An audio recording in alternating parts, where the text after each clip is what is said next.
In a football match which lasted 2 legs and 180 plus minutes, it wouldn't be far-fetched at all to say Declan Rice and Thomas Partey completely outperformed Jude Bellingham, Luka Modric, Eduardo Camavinga, Tchouaméni and Valverde, absolute superstars in the football world. So in today's video, we're going to be looking into how they did it and why they did it. Because Arsenal fans, we have a very, very special defensive midfield duo. Before I get into it, if you are new here, please subscribe and like. It'll be greatly appreciated. But let's get into it. Firstly, I think it's important to understand the spatial awareness that both these players have, the understanding of the areas of the pitch they need to be in.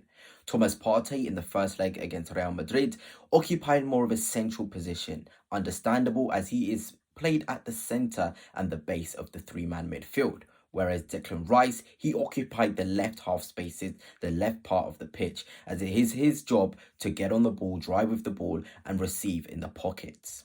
I think what's very, very interesting and very, very impressive is the way that both of them had this synergy in the final third. In this image, it shows Thomas Partey on the ball, aware of Declan Rice's space. This completely confused the Real Madrid midfield because Thomas Partey pushes high up, leaving the space and leaving Camavinga and Rodrigo in his wake. You've got Declan Rice advancing into forward areas beyond the centre forward, and there's this sort of confusion of the Real Madrid players whether to press Thomas Partey or whether to follow Declan Rice. In the end, Camavinga here does decide to go forward, leaving that gap for Thomas Partey to play the ball in. It's small details like this in the attacking third which show the quality of Declan Rice and Thomas Partey in the understanding of their respective positions. Here in possession again, we see a different side to the game. Declan Rice hogging the touchline and Thomas Partey in the centre of the pitch. He has that understanding, the spatial awareness to see where the Real Madrid players are. So he and Luis Skelly, of course, to the left of him, are in that midfield to ensure that any sort of breakaways are stopped. And this is only made possible due to the fact that Declan Rice is wide on this left with his ball carrying, with his energy. It gives the confidence for Luis Skelly and Thomas Partey to be in these zones and be confident that they can disrupt Real Madrid attacks. The ability of this midfield duo to adapt to any game state is very impressive. In the second leg against Real Madrid, we see Declan Rice occupy more central positions and Thomas Partey as well obviously occupy a lot of central positions as well. They more sat in a double pivot rather than a midfield three with Partey, Rice and just Ødegaard right in front to disrupt Real Madrid. This image is very, very clear to show this. Thomas Partey sitting just behind Declan Rice, but the idea is for them both to cover the spaces in the centre. And as you can see, Declan Rice goes into the press and Thomas Partey is there to essentially mop up the danger. This is what was definitely needed at the Santiago Bernabeu, where chaos can occur. So having two midfield maestros or two midfield demons in the understanding of the spaces they need to occupy was very, very helpful indeed. I talked about the understanding that both these players have of each other, and in these clips from the Real Madrid game, and more particularly the first leg with a bit of the second leg as well, we can see this appreciation of each other's movement and appreciation of the spaces that they have to look after. Here in this first clip, we see Thomas Partey receiving the ball and then playing it into the path of Declan Rice. He understands Declan Rice's movement, and that is really, really key. And the pass may not obviously come off and lead to a goal or to a shot on target, but again, it's that understanding of Thomas Partey to where Declan Rice is. And this sort of thing for two defensive midfielders by trade is not something that we should see as normal, but more a testament to their ability and their understanding of how Arteta wants them to play. In the next clip, we see more of a defensive action. Both of them are involved. Declan Rice is mopping up with Thomas Partey, allowing second balls and second bounces not to lead to Real Madrid attacks. And we know about Mikel Arteta and his obsession with duels. He said it before, if he loses a duel, he's very upset. But Declan Rice and Thomas Partey are duel monsters. They do not let the ball get away from their grasp too easily. And this just doesn't happen in one clip, it happens in this clip as well. Thomas Partey bundles over Vinicius Jr. and Declan Rice can clear. Again, the bouncing balls, Declan Rice is there, Thomas Partey can mop up. It just is a continuation. It doesn't go by sort of luck that this is happening, but more so that they know they need to be in these situations.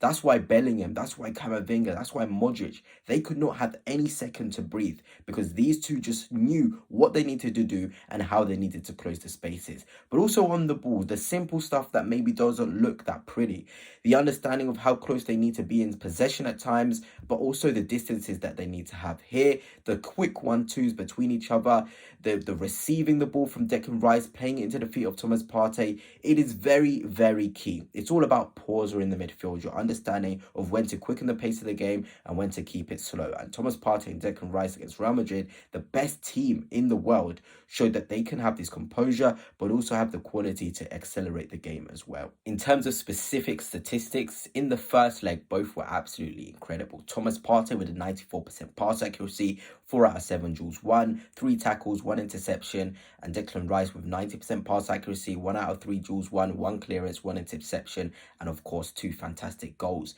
Again, a very, very similar set of stats from the two, showing that they're similar in the way that they're tenacious. They want to get onto the ball as well with the high pass accuracy, the confidence, the execution is there, and also they are willing to do the dirty stuff as well. How important it is for a midfielder in these tight Champions League games to want to get involved in those duels and be successful in them as well. Thomas Partey more successful in those duels in the first leg, and Declan Rice more so the idea of getting on the ball, finding passes, running with the ball, driving with the ball. It is very, very important, and both of them in the first leg showed that quality. In terms of the second leg, 100% pass accuracy for Thomas Partey, 4 out of 7 duels won, 3 clearances, 3 blocks, 1 tackle, 1 interception. In the second leg, Declan Rice had 96 pass accuracy, 4 duels won, 3 clearances, 5 interceptions, 2 blocks, and 2 tackles. A very, very active game from the both of them. In the first leg, we saw more of them being on the ball because obviously we had more of the possession. In the second leg, we saw more of the dirty side of their job.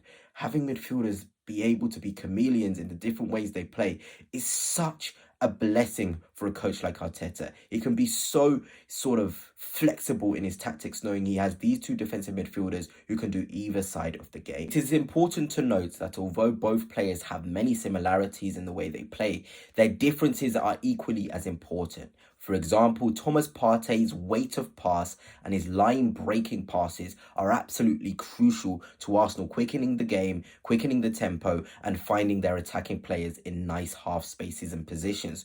Thomas Partey, on multiple occasions, especially in the first leg, will pick up the ball, turn, find a pass, play a powerful pass out to the wings in the central areas, and all of these things just quickened the game, kept the game ticking, and kept making the Madrid midfielders move all over the place. And having this in a midfielder, Declan Rice doesn't do it as much, is absolutely crucial. And this is why I say they're so complementary to each other. Having Thomas Partey be able to play the forward passes means Declan Rice can focus on other aspects of his game. The energy that Declan Rice has, Thomas Partey doesn't have it. The line-breaking passes, Declan Rice doesn't have it. Having two players with many similarities but also many differences is absolutely pivotal. On the other hand, the main quality of Declan Rice and his best ability, in my opinion, is definitely his ball carrying and how powerful he is when he receives the ball.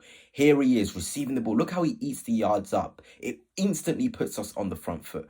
By, sort of Partey, he does it with his passes. Declan Rice does it with his carrying. It just creates this panic. No midfielder in the world can outstrength, athleticize Declan Rice when he's running with the ball. And that's a massive, massive compliment. And it allows us to play in various different ways. If we need Declan Rice to get us on the attack and you sort of penetrate those deep defenses, he can do that with his drives on the ball. And it is so important. It is such a blessing that we have two midfield profiles who can do different sides of the game to a very, very high quality.